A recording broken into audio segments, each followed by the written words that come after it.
Hi guys, and thank you for joining us today on SEMrush for another webinar on affiliate marketing. And today I am joined by Tim Cameron Kitchen, the first guy I've actually had with a double barrel surname. So I think it actually is. So we'll get Tim Cameron Kitchen. We're going to be talking about content for affiliate marketing. It's a massive topic, obviously a massive thing around SEO. Content really important, and we're going to go through some of the things that Tim would advise you to do when it comes to great content for affiliate marketing. But before we go into anything like that, we will be taking questions from you guys out there. So make sure that you let us know where you're from in the live chat. I can see Suits Me from Manchester, Nikesh from India, Anton, good to see you there from Kiev in the Ukraine. So let us know where you're from. But whilst we're just letting people join the webinar, let's find out more about Tim if you guys have not seen Tim before, which I'm sure you probably have seen him kicking around on other webinars. But for anyone who doesn't know what you do, Tim, can you tell us a bit about your background? Yes, absolutely. So I run a digital agency called Exposure Ninja. There's 100 of us. We work across SEO, content marketing, pay-per-click ads, social media, web dev, CRO, and email marketing now. And I got my start building a really basic website for my next door neighbor who was a plasterer. I happened to be a professional drummer at the time, and I built this website for him. It did rather well. I got it ranked, and it completely changed his life, and it changed my life because I ended up building a whole bunch of websites and wrote a book called How to Get to the Top of Google, which didn't get to the top of Google, but it did get to the top of Amazon, and we built an agency on the back of that book. So yeah, and then fast forward to today, like I said, there's 100 of us, and most of our clients are, I guess, the larger SMEs. We have a fair few affiliate clients, and we also have clients that use affiliates. And the lights have just gone off here, so I'm going to go and turn them on in a sec. But yeah, that's a little bit about me. SEO, I guess, is my first love, and I guess what Exposure Ninja has been historically known for most over the years. But it's one of the strings to our bow these days. So 100 staff. Yes. Jesus. Can I just ask, how long did it take you to get 100 staff? What is this journey time? Is it 10 years, 15 years? How long has that taken? Yeah, so it's been 8 years, and it was we've been at 100 now for probably about a year. So we grew in stages. There was a very messy, fast growth stage right at the start. Then a period of kind of finding our feet, then another kind of time of explosive growth in 2018, where we went from probably, 60 to 90 people. And then, it's been kind of steadier growth from then. Great. I love hearing that. 100 staff, though. Jesus. I nearly had the heart attack at 17, mate, honestly. Well, I'll tell you what, though. I've just actually made a vlog about this. I think that 15 to 17, I call the sweet spot of hell, because you're directly managing more people than you can typically keep on top of. By the time you get to 100, it's actually not too bad, because we have managers who report to an operations director who reports to me. So my life actually has got easier as we've gone on in a strange way. Yeah, I think you've probably got the structure right, whereas I was trying to do everything, and that kind of stagnated the growth. I wasn't quite smart enough to figure that out back then. I ran an agency for 9 years, and got to the dreaded 50K a month turnover and all of these staff, and I kind of started to then struggle to scale, and things, the wheels started to fall off. But I just didn't have the right processes, the right team round about me. I was a control freak, all of these things. So 100 a remarkable achievement, which is why I'm going, Jesus. Good on you for being managing to do that and have the structure on point. And yeah, a lot of people in my space talking about affiliate marketing, say, to hell with agencies and stuff. But it's nice to see when it's done well. There's certain guys out there like Ryan Stewart and stuff like that who've also done the agency thing very well.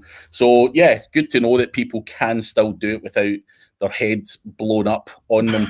Because that was what it was like for me. I was just every day, just like, man, please. I'm still like that. Definitely. I don't think that ever stops. You just become numb to it after a while. I'm just going to turn the lights on, Craig. I'm sitting in the darkness. Go for it. So Craig Mullins is there. See a lot of people. Philadelphia, Madagascar. I don't know if I've ever had someone on from Madagascar before. Not that they've admitted. So good to see you, Yona. We've got people from all over here. Hello to Jason Mazier too. But we're going to go on and talk about affiliate marketing. You obviously say that you've got clients who are into affiliate and stuff like that. And obviously, I'm assuming you've got side projects and stuff like that you maybe got with affiliate. Is that right? Just test websites and stuff. We don't actually. We've set up our most recent side project is actually another agency, which we've just shut down, ironically, to kind of focus on our core thing. It's growing a lot at the moment. It's something that we've always it's one of those where there's so many opportunities. We've just kind of not focused on any of them, to be honest. But it's something that we're very keen on. We've toyed with the idea of setting up a network of content sites as well. Things like, business news type, SME news, that type of stuff. But it's actually not something that we're running at the moment. So we've got clients who are affiliates. We've got clients who work with affiliates, and we've even got clients that we've turned into affiliates for other clients as well. So we know the space fairly well. Yeah. So when it comes to affiliate and for today's topic, it's obviously content we want to dig a little bit deeper into. So just initially, a new client comes to you who's into affiliate. They're maybe doing okay. They don't have a huge budget, for high-powered PR and stuff like that. For me, I think content is really, really important. You can get a long way in affiliate with the right content. And I think a lot of the failures with affiliate is just garbage content. We've all been to iWriter, and we spoke about this yesterday, all the garbage that's out there. So what are you saying to these customers who come to you? Why should they use someone like you rather than iWriter? What is the difference between the two of those? And I'd love to know more about your process when it comes to the content right strategy as well, in terms of, topical clustering, are you using any stuff for SEO and stuff like that? So give us a bit of insight in terms of what you're doing there for these guys. Yeah, it's a really good question. And I would completely agree that a lot of the time, you can even tell a site is an affiliate site because the quality of the content is so low, right? It's pretty standard. You have a look at the site, it looks like a WordPress theme from 2012, and the content is just basically the bare minimum. Often there's a complete mismatch in tone between the different pages on the site because it's clear that the content has just been outsourced, and it's just treated like an annoying expense rather than actually something that's foundational to the business.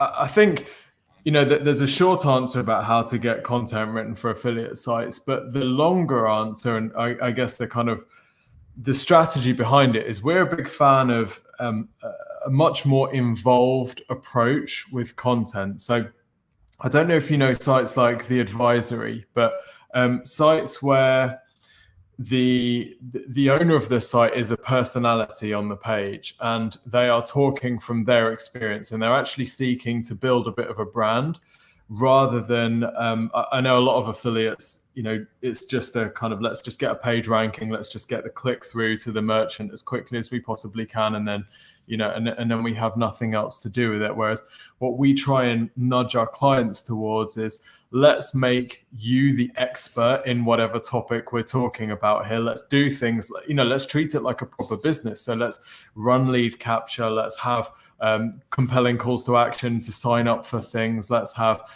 different calls to action for different stages of the buyer journey.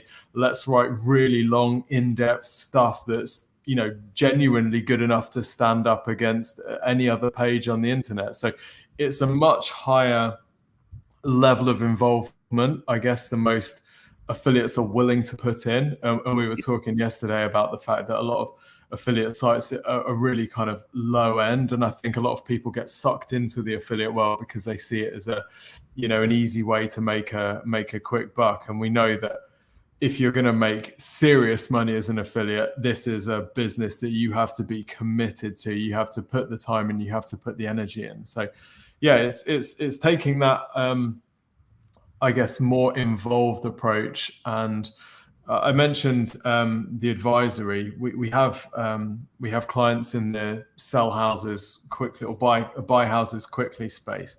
And for people who don't know the advisory, I'd recommend checking it out. It's run by a guy called Gavin Brask, and he's basically built a really authoritative site on every aspect of buying houses. So it'll be ranking for things like conveyancing fees. And he's basically mapped out the process of buying a house and then written really in-depth guides to every stage of the process. And then he'll have affiliates at each, he'll have partnerships with people at each stage of that process. So whether it's conveyancing solicitors or sell houses, buy houses quickly people. And, not only is it a great way of getting ranking, but we know for a fact that the leads that he's sending through to these businesses are super, super hot. They're really high conversion rate because that relationship has been built, and because he's built a really in-depth site with loads and loads of information himself as the personality. And I think that's, yeah, go on. I could go on forever. It's strange that you say that, about the personality or the author or whatever's behind it. And I work in the psychic niche, and took a bit of a beating in that niche.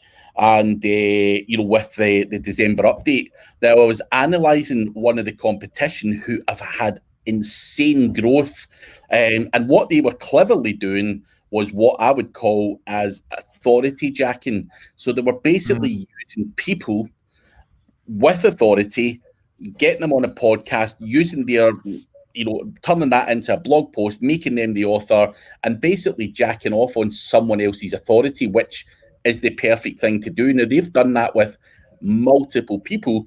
Now, people talk about this December update, and affiliates have been hit the hardest. You've seen so many websites just fall off a cliff, and you've obviously heard of the EAT and the your money, your life, and all that kind of stuff. Would you agree?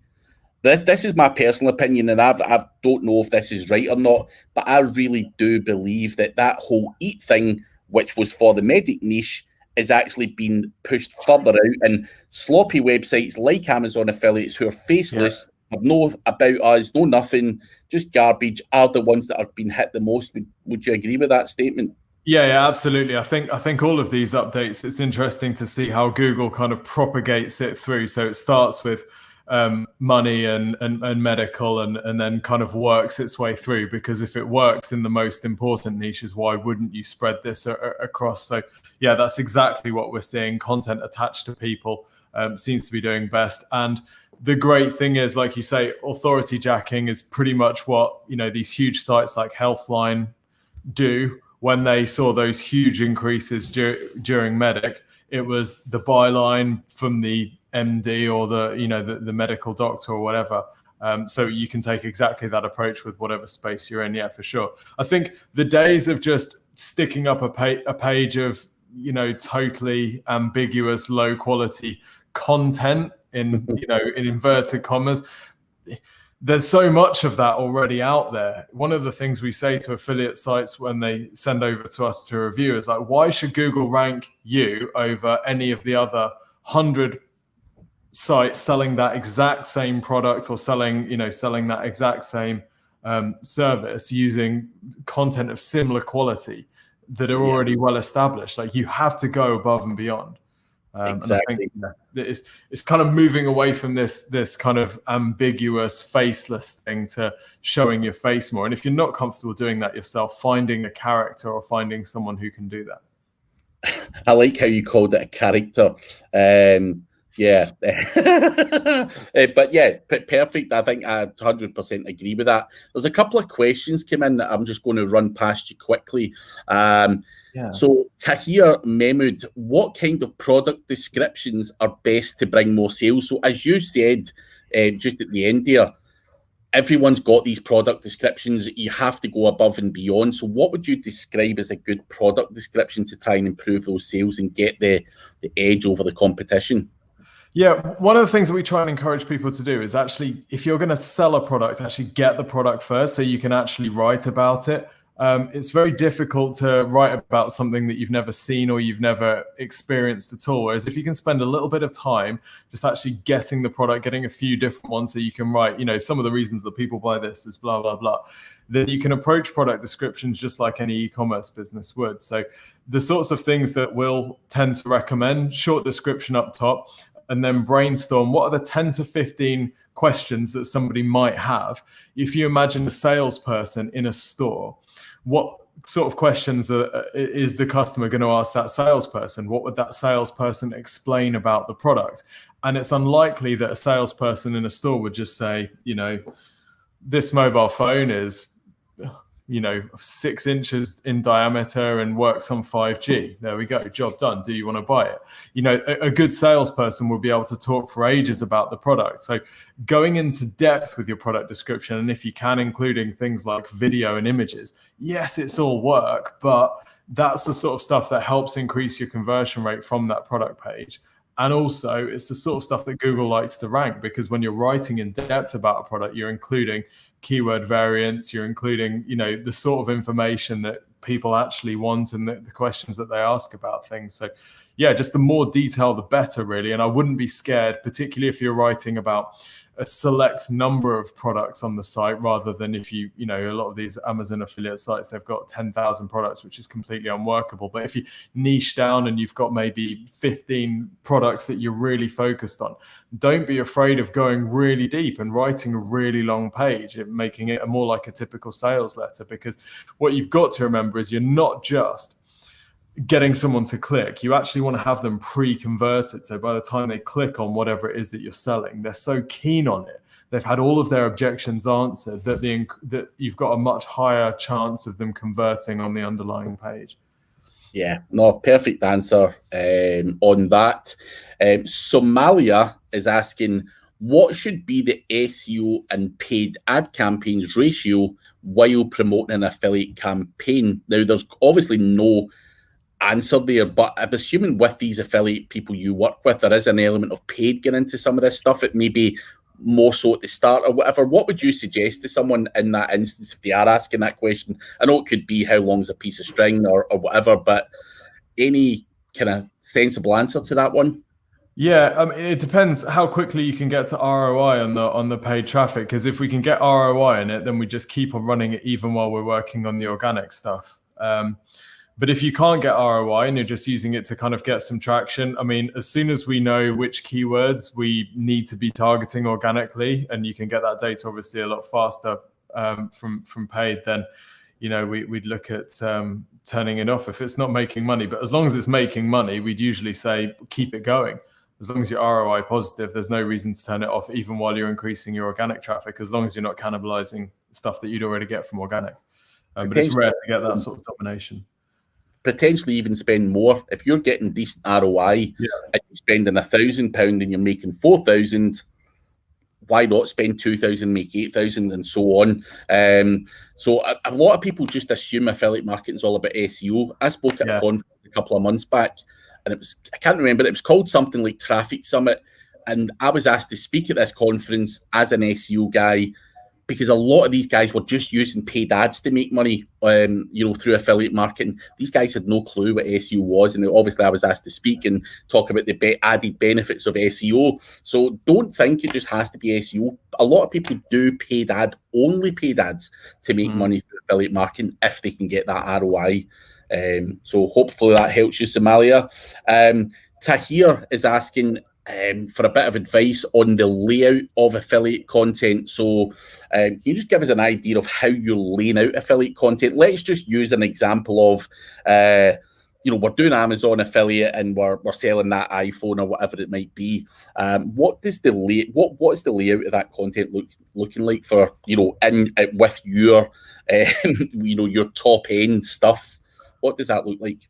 Yeah, so I mean, if we're targeting like real high commercial intent traffic, then we just make it look like any good quality e-commerce product page, really. So it would be product image. If we're talking about desktop layout, then product image on the left, product title on the right, short description with the button straight through to Amazon, but then the rest of the page is like a longer form sales letter. We try and keep in mind a dual readership path. So some people like me, super impulsive, we see something that we like, does it tick all the boxes? Yes, let's click through.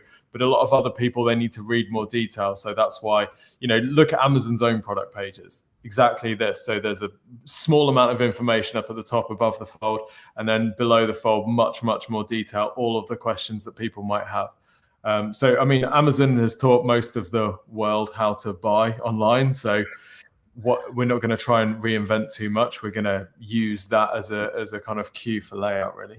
That's a great answer. I think, again, affiliates are not thinking that way. They wouldn't really want to go to that length of structuring an out like that. But I think a lot of the winners who are making real money don't give a toss. They want it to convert better. So you might as well go with what Amazon are doing to here.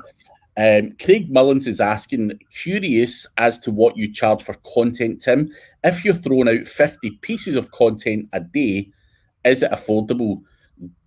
Do you do it all, and do you do from research and posting it to making it look pretty? Do you do the full works, adding it to the website and everything?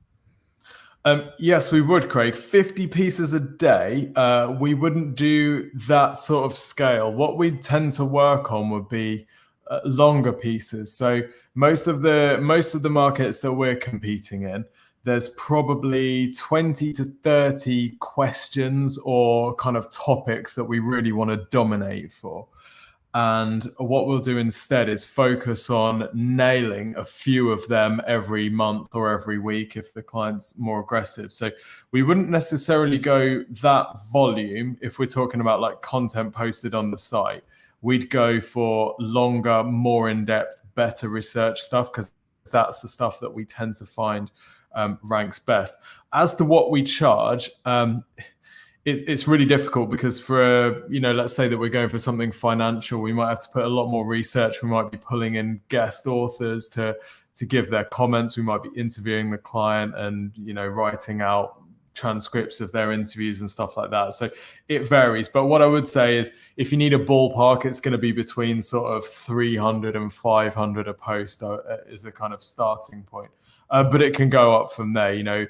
The great thing is we've got clients that are ranking and featured snippets for some really, really competitive terms, and a great post that's well researched and ranked solidly can bring in hundreds or thousands of conversions a month. So I would maybe tone down the volume and invest more in fewer better pieces. I don't know if you'd agree with that, Craig. I don't know what your experience is in that side. I think obviously I've experienced, I know that guy, Craig Mullins, and I know what kind of aggressive strategy, he's probably likely to implement. I think for the difference, Craig, to Craig Mullins here between Tim and your services where, you're just going to launch 50 garbage things there, not garbage, but just, long tail keywords or whatever, just to get things moving. They're two different things. Obviously, Tim's offering a premium, well thought out, well researched, and it's you can't really compare them both as like for like. You're offering what I would call a real premium service. And, Craig is probably looking for something where it's more cost effective. And, he's probably wanting you to say 20 or 30 or 50 quid or even 100 quid an article and try and get volume from on that front. And I think that works to a certain degree. When you're starting out with affiliate, you can throw enough mud at the wall and see what sticks. But for me, when it comes to affiliate, I think you throw those 50 articles out there, and you might get 5, 7, 10, it doesn't matter, that really work well. And then I would be going back in and fine-tuning them the way that Tim probably would, make them better, make them look better, add all the FAQs and everything else. But there's nothing wrong with going out and get that done from the get-go. And that's what Tim offers, I'm assuming. It's just a much more premium service rather than your churn and burn that a lot of other people are doing. And now I'm seeing a lot of content marketing agencies also offering to add these to your website with your affiliate links and everything as well. And again, the costs just spiral out of control, and it's a tough one to do on a massive volume scale. Yeah, I suppose that one of the things with content is, even if you research it really well and you put in your best effort, you can never guarantee that one particular piece is going to rank. We notice that there's a real 80-20 thing going on with almost all the sites that we work on, where there'll be a handful of posts which drive the most ranking and the best traffic. And it's sometimes quite difficult to predict which ones are going to pop, and then all of a sudden some pop, ahead of time. So, that approach will, when we get a client that's got a lot of those pieces, our first thing will be to go and look at what's performing best and how can we, really take that to the next level. So I'd agree. It's probably, if we're taking that sort of volume approach initially, this is probably a 2-stage process, and definitely working with someone like Exposure Ninja for 50 pieces a day is a really fast road to bankruptcy. It's not going to work out. Yeah, it's and we're not set up to deliver volume like that. What I would say is, though, if you think about, one of the things as we've been growing a company is thinking about what the limits of possibility are. So unless you're going for like AI written stuff, it's really difficult to get quality for any less than, if you take a typical content writer who freelance, the least you're going to be paying is 15-20 pounds an hour. And if you just work backwards and think, how long is it going to take to research and write a good piece, you're probably looking at 3 hours. And then if you have an editor on top, then it's going to probably be another half an hour or something like that. So you can kind of work backwards from there. But if you're going for volume, I'd find a freelancer who can really get to grips with the topic. Like Craig said, we've tried pretty much all of the content writing services out there, where you just type in the topic that you need written, and the stuff that comes out is garbage because that person has spent no time in the space. Whereas if you find a good freelancer, or if you find an agency and they've got one dedicated writer that knows your topic, then it's much, much quicker to get stuff out. And that can work out much cheaper in the long run than having to pay someone to basically get re-educated every time they're writing. I think what I would also say to anyone out there is, if you are going to use the overloading it with content from the get-go, you'd potentially want to go to a guy like Tim with those 5 pages that probably stick, that do really well, that you want to then double down and expand on that, then go back to Tim and say, listen, can you sort these 5 pages out, and really turn the screw on that. I think that's probably what I would be doing, because again, it's just not financially viable to just load up a website with content that costs £500 a pop either. Sometimes you just got to throw some cheap stuff out there, make some money, and then use that money to then pay someone to do it better. So it can be a 2-stage process. So food for thought there anyway, for Craig Mullins. Somalia is asking, what are the media that should be used for promoting affiliate programs? Webinars, email marketing, social media? Where do you share your affiliate links, other than obviously ranking well organically? So I'm assuming this person's wanting, do you go on webinars? Can you do it through email marketing? What would be your answer to that? Yeah, so if I'm understanding the question right, we encourage our clients almost to think of the marketing funnel almost as if they were not an affiliate business, but it just happens to be that when it's time to sell something, you're sending someone to someone else's site. So For example, running email capture to give people a buyer's guide or something like that can be a great way. And then you'd have an automated email sequence after that. Or you might have webinars, or you might have videos, which you'd just be driving to the affiliate link. So I guess this is like a sales funnel question potentially. But certainly, we've seen webinars work, we've seen YouTube videos work, we've seen email marketing work. What's that, sorry? Video sales letters as well. Yeah. Anything you can get your link exposed to is worth doing, whether that be a webinar, whether that be email marketing. What I would say is email marketing is something that works very, very well in a lot of cases, for me in particular. And I think for me, a lot of people just don't feel there's a lot of value there with email marketing. I think people think it's old and dead, but your email list is massive. So yeah, anything that gets you exposure, though, that's why we're here, getting exposure on a webinar. Got to put yourself out there if you want to get your links or your brand or whatever you might be promoting out there. So everywhere you can is good. I guess the other thing on webinars, particularly if it's on YouTube, is that you've got organic search on YouTube as well, and that lives forever. I think the challenge with a webinar is getting cold traffic into it sometimes, whereas if it's on YouTube and it's sticky and you can make it rank, then that can be a source of traffic and a source of sales for a long time. Yeah, for sure. Tahir Mehmood is asking for any tips for a person that writes the content for their affiliate blog for themselves.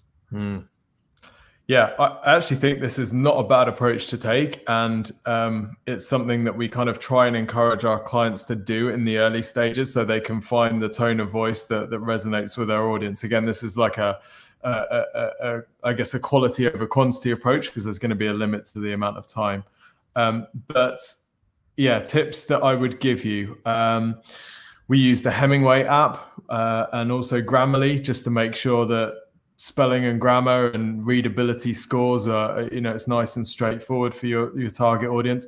But I guess the biggest tip I would give is the stuff that you do before you start writing. So nothing really beats talking to the customers of the product and being able to kind of profile them in your head, so that when you're writing, you're actually writing to an individual, that you kind of understand the thought process, you understand their objections, you're understanding why they're looking to buy the thing they are. And I think that type of thing really sets you apart from a lot of competitors who will just open Google Docs and just start writing. And I think any time that you can invest yourself in understanding the customer, I've been doing client calls today to do exactly this. Understand, here are the different USPs that this product or service offers. If you could rank these in order of importance to you, where would you rank them? How important is this to you? How important is this to you? And just really, if you can get inside the head of your customer to the extent where you can like bounce ideas off them and have a virtual conversation with them, as hippy drippy as that sounds, you're in a really good place for writing content, because you're just writing to that person. It's like it's salesmanship, right? You have to understand your customer before you can force them to buy. Another question, Yona's asking, how do you promote or write a blog post listing product recommendations without looking too pushy on the reader? Is that a thing? Can you be too pushy with promoting a product? You're pushing a product, so it depends on the tone or whatever. I'm pretty sure you can see some sloppy content on there saying buy this now, please buy this now, and it just sounds a bit like begging for a sale. So I'm going to assume that isn't going to be good. But is there a strategy or a way that you think it shouldn't be too pushy when you're writing this, or what do you think about that comment there? I mean, I think you've got to push the product. Surely you've got to answer the questions, the FAQs, add all of that stuff. Is that being too pushy on the reader? I guess, there are certainly times when it's possible to come across too pushy. I'm thinking of, if you search for something like best football betting apps, what you're going to get is a load of, you're going to get really thin content sites typically that have a comparison table at the top of the top betting sites that they want to refer to, and they're pretty much all of them going to be rated 5 stars, and they're all going to be absolutely great. And do you know what? You should go and sign up for absolutely all of them. And the trouble with that is it has no credibility at all. I'm thinking of the client that so we had 2 clients. One client that was selling PPI claims. This was in the PPI days. And another client that wasn't, but we made the client that wasn't an affiliate of the PPI claims company. And we drove so many leads to this business, and we did it by ranking for cheapest PPI claims companies.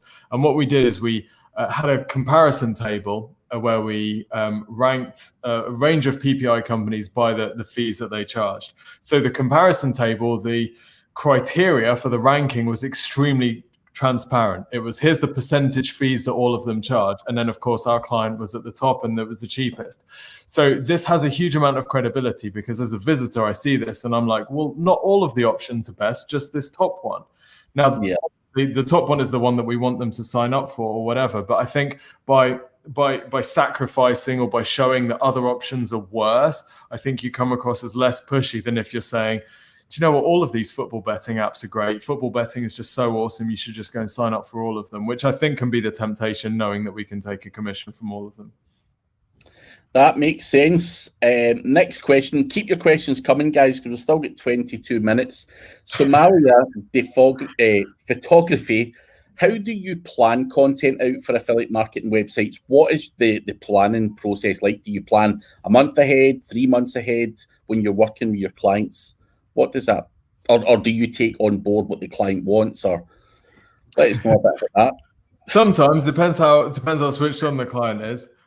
So it depends if they've got established content or not. If they don't have established content, then what we'll do is use, like, our process is actually pretty manual. So we're using tools like SEMrush, and I learned today that SEMrush is officially the way that you say it. So we'll often use SEMrush as our kind of keyword research tool. We'll use Answer the Public to find out what questions people are asking if we're targeting informational type topics. And we'll create a blog topic research thing, which will list maybe the next 15 to 20 different posts that we want to target. And then it's just a case of knocking through as many as we can each month. So that's the process if they've got absolutely nothing from scratch. So some of the things that we're looking at, obviously we're looking at commercial intent behind the topics we're searching for. So we'll look at CPCs to just judge how much are people spending on advertising traffic for this sort of term. Of course, we're looking at competitors and which sites are ranking, which we think we can crush. We're looking at searcher intent on those as well. So what we really want to see is a fairly high CPC term, indicating that there is commercial intent. But when we look at the search results, we notice that there's a mixture of informational and product focused pages ranking, because then we know we can write a kind of a combination piece, so we can have a product focused page but with loads and loads of content, and we know that's the sort of thing that Google's going to rank. So I guess it's a mixture of search volume, commercial intent, and looking at competitors to see that there's stuff that will actually be able to rank for. Those are the kind of thought processes that go behind it. Cool. Now, before I go into this next gag and then a question, guys, do make sure you give us a like and subscribe on this channel. A lot of you are watching, just do give us a little bit of a like. That really does help us. But since you've got a double-barreled surname, I'm going to give you a double-barreled question here. The first part of the question is, are you using tools like Surfer SEO, SEO Content Template, or Page Optimizer Pro, or something similar? Because Somalia is asking, what are the ideal keyword types and length of content for affiliate marketing? One of the biggest things that I see so many people doing is people just run out to a content writer and say, write me 50 500 word articles, and that's it.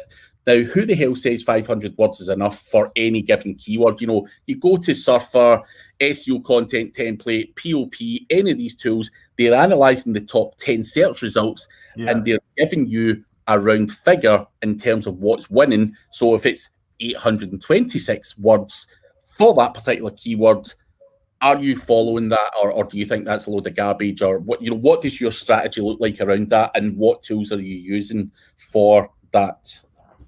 Yeah, so we do use Surfer, and we use it as an indication, not as a kind of prescription, if you like. So we'll always tell our teams, use that stuff, have a look at what else is out there and it's ranking, but actually think about how much content is required for this topic. If we're talking about best football betting apps, for example, is 6,000 words too much? Yes, absolutely, it's too much. That's just going to be pointless padding. So we think about what is actually optimal to answer this query, and try and start from what's sensible for this, really. But if you're competing against pages that are 3,000 words and you're coming up with a 500 post, you're screwed, aren't you? So you absolutely have to be towards the top end of what a tool like Surfer is going to show you as ranking for page one, for sure. Yeah, you have to do that, and I think that's in-depth content analysis has to be done, and also worth noting that obviously a lot of people are using the likes of Surfer, POP and stuff. The SEO content template in SEMrush also analyzes the top 10 search results and gives you that guidance that you need. And I say the word guidance because you do not have to write exactly 826 words. If that is what it's saying, round about that figure is fine. And just make sure you add in semantically related keywords. Yeah. Use your heading tags and everything else to make sure that you do get as much out of that content as you possibly can. And I think these tools do help you with a lot of that. But Somalia is also asking, how much money can one expect to make realistically if they're just starting out with affiliate marketing? And how much does social media marketing play a key role in bringing traffic to that website? So you've dealt with affiliates all over the place. What is a realistic figure? Because you've always got these guys saying, earn 100 grand a day. Is that realistic? What are affiliates making out there that are starting out, in your opinion? Well, the ones that are starting out don't tend to come to us for help, because they'll see the price list, and that we don't really go too far from that, really. It depends what you're selling, and it depends how established you are. Most of the affiliates that we're working with, they're making minimum 5K per week before they can consider affording our services, really. I tend to work in British pounds as my default currency. So yeah, but as for absolute like startups, I don't know, man. You're probably better positioned to talk to that side, as we don't directly kind of start up the businesses ourselves. So I've done a lot of training courses, and I've actually got videos on my own personal YouTube channel. So let me give you an example. I had a woman who worked for an agency. She hated working in the agency. She wanted to do affiliate marketing. She wanted an easier life. So we got her to do training. She bought an age domain name at $5,000. She probably spent about $5,000 on it between content and links and everything else. She'd done a lot of work herself. And very quickly, within an 8 or 9 month period, she got up to making 5K a month. Realistically, that is more than achievable. You might think those numbers are insane. She did have a head start using an age domain.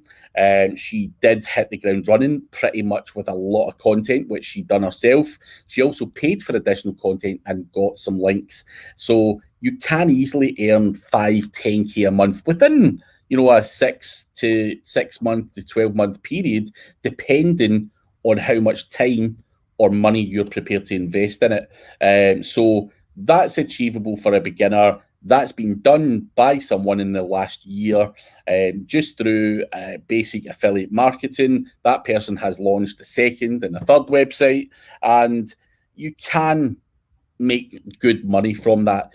Are you going to go out there and make millions? No, you're going to have to do a lot. You're going to have to make a lot of mistakes. You're going to have to find the right niches.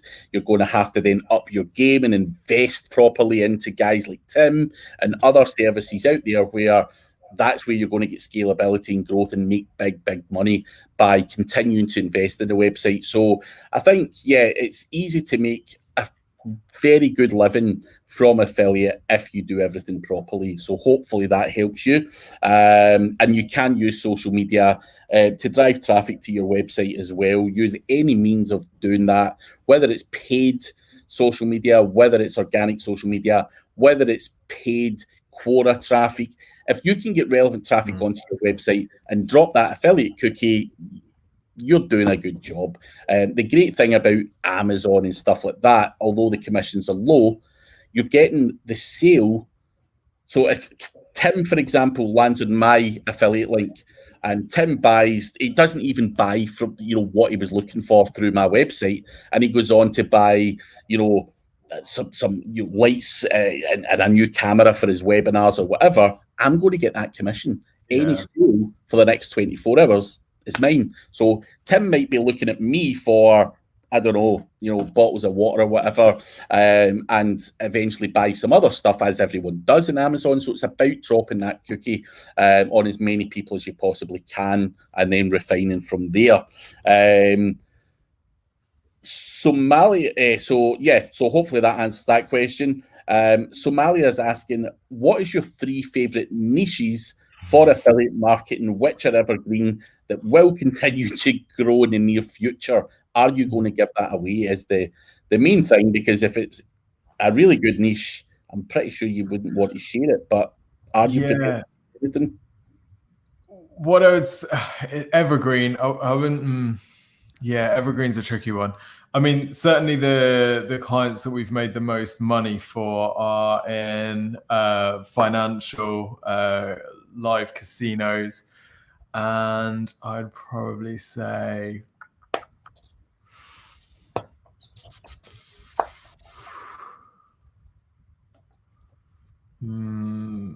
we actually make a fair amount of money on our SEMrush affiliate. I don't know if, I don't know if that counts.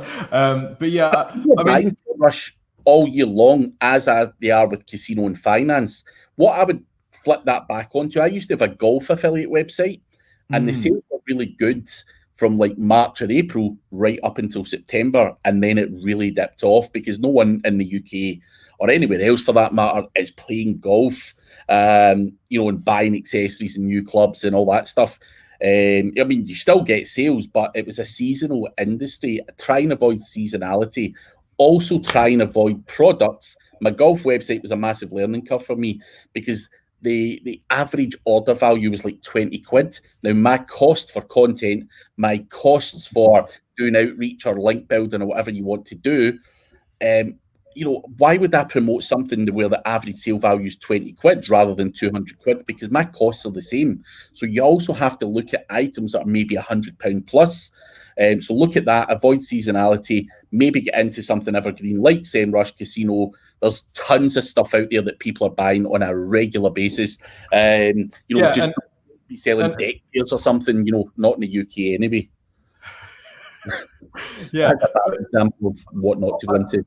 I think you mentioned it on a regular basis, Craig, and if we were advising someone starting out, like I'm thinking through our clients that have been most successful, and a lot of them have, they're in a niche where the customers continue to buy. So they can build an email list. You might spend a bunch of money getting someone onto your site the first time. If you can get them to get a buyer's guide or something and get their email address, and then you can run email marketing to them and, sell them other stuff.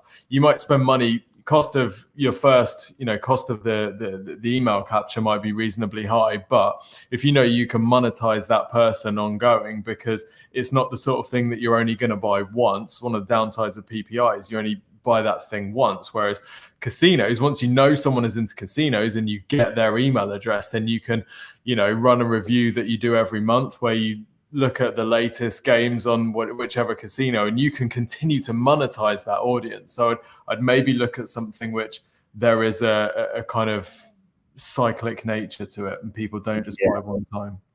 It's a good tip. Good tip there. Somalia is asking, which WordPress theme or plugins should be used to have a great affiliate marketing website? Do do you really pick any particular theme for it? Does that even matter? I can give you a tip in plugins, but I'll let Tim go first. I'm the wrong person to ask for that. I wouldn't say that success is correlated to use of any theme as long as it's fast and as long as you can make it do what it as long as you want it to do. Yeah, I think I would agree with Tim on that 100%. You know, as long as it looks good, who cares what theme it is? Obviously, try and get something that's fast loading and everything. A plugin that's really good for affiliate marketing that just makes your job a bit easier, and it also just looks a bit nicer on the eye if you're doing Amazon and stuff like that, would be the AAWP plugin, where you can have the best sellers. You can have all of this other nice product boxes that have got the app buy now and Amazon Prime and all that kind of stuff. I think just add an extra little touch to it, rather than a crappy buy now button. I think that AAWP plugin works very well for a lot of different things, relating to Amazon. But overall, you might not be doing Amazon. Don't always think that Amazon, it's the least, it's probably the worst commission paying affiliate out there, to be honest. I got out of Amazon last year when they decided to cut everything down to about 3% now. I sold up all my Amazon websites and got the hell out of there because why would I be fighting for 3% when I can get 10, SEMrush 40%? Like, why would I ever consider with 3%? So don't always think Amazon, by the way. Sell whatever is out there. There's a lot of good affiliate opportunities.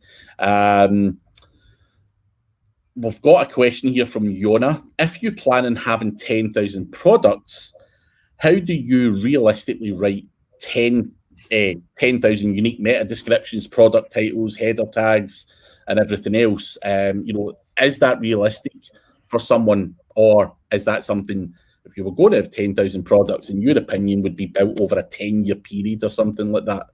Yeah, I mean, certainly if there's 10,000 products, you're not going to get product pages ranking for 10,000 unless you can write unique, and you're not going to be able to write unique. So we'd always encourage people to focus their attention, and whether it's getting a piece written with the 5 best, golf clubs for people that hit wide or whatever. I don't know what the terminology is, but I'd maybe focus much tighter than 10,000. As soon as you start getting into 10,000, you have to think about what the user experience is on the website as well. You have to think about search. You have to think about how you're categorizing stuff. It becomes, you're more competing against Amazon. For me, I'm assuming that you're an Amazon affiliate. I would think about what can you offer that Amazon can't. And for me, the curation on Amazon is dreadful. It's just a complete shitstorm where you have control through pages and pages of utter crap. So the opportunity for affiliates is to be more selective, curate a product selection, and offer, I guess, advice and opinions on what you should buy. In which case, actually going for a massive product range like that can work against you. So yeah, we tend to see people get more sales by focusing their product range rather than go that wide. Yeah, and also, Kate's saying she can hear your cat, by the way. It's got a leaf. I would also say to Somalia there, like, I've got 400 plus blogs on my own personal website, and something I'm going through just now is just killing off the garbage on there now. Probably up to, and I'm not even saying 50, it might be 20, it might be 30 of those blog posts drive actual traffic. The rest of it's garbage. So you don't have to be having 10,000 products on there. You just need to have enough to make a living. Forget about, trying to be the next Amazon, especially if you're just starting out and stuff. So try and, what Tim's saying is perfect, and it's the same with me. I basically was launching blog posts out there, targeting every keyword, wasn't really giving too much thought about it. Now I'm going back going, Jesus, if I could remove 350 of those blog posts, I'm probably going to get a lot more power to the 50 that actually get traffic. And now looking at it, it's now a much more structured approach and a proper semi-professional approach. I'm not going to say I'm an outrageous professional, but Yeah, it's again, you just live and learn from your mistakes. But that brings me on to another question from Cheryl Perkins. What if calls to action? Is it the text you're using for click-throughs to buy? You know, in terms of trying to add a call to action to affiliate websites, you know, are you using big fancy buttons, or what is your favorite call to action that you're using that actually works on a regular basis? Yeah, so I mean, it depends again on the angle. A lot of the affiliates that we work with, they're very expertise-led sites, and in an expertise-led site, let's say that we're comparing, I don't know, gambling apps, or we're comparing gambling sites, and we want to drive people through. If it's a compelling product table which has a legitimate comparison of all the different options and shows the reason why you're ranking this one at 92% and this one at 85%, you know, the text in the CTA actually doesn't matter too much, and just linking, you know, click to visit, or even just, you know, putting the link in the name of the store or the site can be enough. If it's an Amazon site, then, you know, you want to kind of replicate the shopping experience. It might be add to cart. I think sometimes you can use like buy now or something, but yeah, I mean, for me, it's about what happens before you get to that call to action text. The text for me isn't necessarily going to define the success rate there. It's about how sold the person is on the thing that you're trying to convince them to buy before they get to the point of clicking through. So yeah, I wouldn't place too much emphasis on that side of things. I don't know if you'd agree with that, Craig. Yeah, I think people become obsessed. Now, as I say, I don't want anyone who does CRO to come and bash me here. I'm not, you know, disputing that CRO helps a website. However, I think people become obsessed with it to the point where they're starting to look at all of these minor little details. If a person is interested in and they like what you've presented to them, it really doesn't matter a shit whether that says buy now or add to cart. The people are used to just buying things, and different websites see different things. And you know, as long as it's clear and concise, people will click on it and do it if they are sold on it. You know, obviously, if you've got a ropey picture or the text there's not explained what the product is or whatever, you know, and I've been on websites where I'm looking at it and I'm like, you know, I don't know if this comes with this product or whatever. You know, it's one of those products, and you're like, what am I actually buying here? You know, do you need to buy something separate? You know, I've bought TVs, and then someone's actually said to me, you need to buy a special cable for it and all that stuff separately. I would expect that to happen. So sometimes when I'm buying, I need to see what the hell I'm buying, if I need any add-ons, whatever. And that would convince me, if I'm going on there to buy a TV and it comes with a HD cable and all that stuff, then I'm buying there and then. If that's the price, 300 quid, whatever, I'm buying it. So I think, you know, if you're buying in and you're confident that that's what you want, and you know, everything comes with it and all that stuff, and that's all mentioned throughout the content for someone like me who's a bit obsessive over those things, then you're going to get the sale regardless of what that button says. So not that I'm disputing CRO, a massive respect for people that do it, and I do believe conversion rate optimization does work. Do not become obsessed with it, because I think, you know, these things don't really matter that much. And if you spend so much time obsessing over something that really only has like a 1% increase rate, then you're probably not doing it. You know, you probably want to be churning out more content, or optimizing your current content, or deleting some of your garbage and adding different products on and stuff like that. So hopefully that helps you there. We nearly are out of time. Well, we are out of time. It's 7 o'clock now. But we hopefully have answered a lot of your questions. We've got some info from Tim in terms of content and the importance of doing it properly, not using a slapdash approach to it, because sometimes you end up having to pay twice or whatever. So there is a lot of sense out there in doing your content properly and trying and avoid the eye writers and stuff like that, because they are just garbage and you're not going to get far. But Tim, if someone wants to get in touch with Exposure Ninja or you or whatever it might be, where is the best place to get a hold of you? Best place to get hold of me is an Instagram DM. Best place to get hold of Exposure Ninja, if you go to our website, exposureninja.com, we actually have a free website and marketing review. You can drop in your site and one of our team will do a 15-minute video appraisal and show you where we think you should be spending your time and energy. So you can check that out on their website, exposureninja.com. And what's your Instagram? Just out of curiosity. I think it's Tim Cameron Kitchen. Tim Cameron Kitchen. There can't be too many people with Tim Cameron Kitchen as their name. It's not that. I'm not even. I'm not digging a hole for myself here either. But yeah, Tim Cameron Kitchen cannot be that hard to find.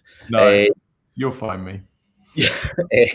But thank you everyone for the questions, and thank you, Tim, for sharing your insights into how you operate and some of the things that you're doing on a content basis. And we will catch you on the next affiliate marketing webinar. SEMrush, of course, have other webinars going on all the time, so check out the webinars page for more information. And finally, before you go and add Tim on Instagram, make sure you do give this video a like and subscribe to the channel. It does help massively. And if you want more of this good content, do that, guys. But other than that, thank you very much to all you guys. And thank you again, Tim, for being here today. Been a pleasure.